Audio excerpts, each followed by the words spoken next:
President Trump canceled today's White House visit by the Super Bowl champion Philadelphia Eagles. In a tweet late last night and in an official statement, he said only a small number of the players were going to go and cited the protests during the national anthem that have sparked controversy throughout the NFL. CBS's Laura Podesta has more.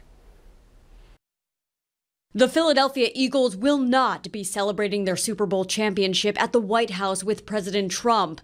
In a statement released less than 24 hours before the event, the president said some members of the team disagree with their president because he insists that they proudly stand for the national anthem, hand on heart, in honor of the great men and women of our military and the people of our country. Wide receiver Torrey Smith, who was not planning on going, said it's a false narrative that NFL players are anti-military. He tweeted, "It's a cowardly act to cancel the celebration because the majority of the people don't want to see you.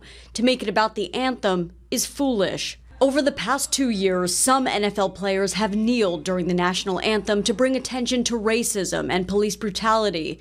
None of the Eagles players took a knee last season. President Trump has been an outspoken critic of the practice. When somebody disrespects our flag, to say, "Get that son of a bitch off the field right now," out, he's fired.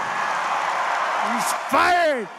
Former Pennsylvania Governor Ed Rendell said President Trump should not have canceled on the Eagles. But even with a delegation of 10 or 15 players showing up in Jeffrey Lurie, the president should have honored Eagles and Eagles fans by seeing those players in the White House. President Trump said a different event will be held at the White House today, a tribute to the military that will feature the national anthem.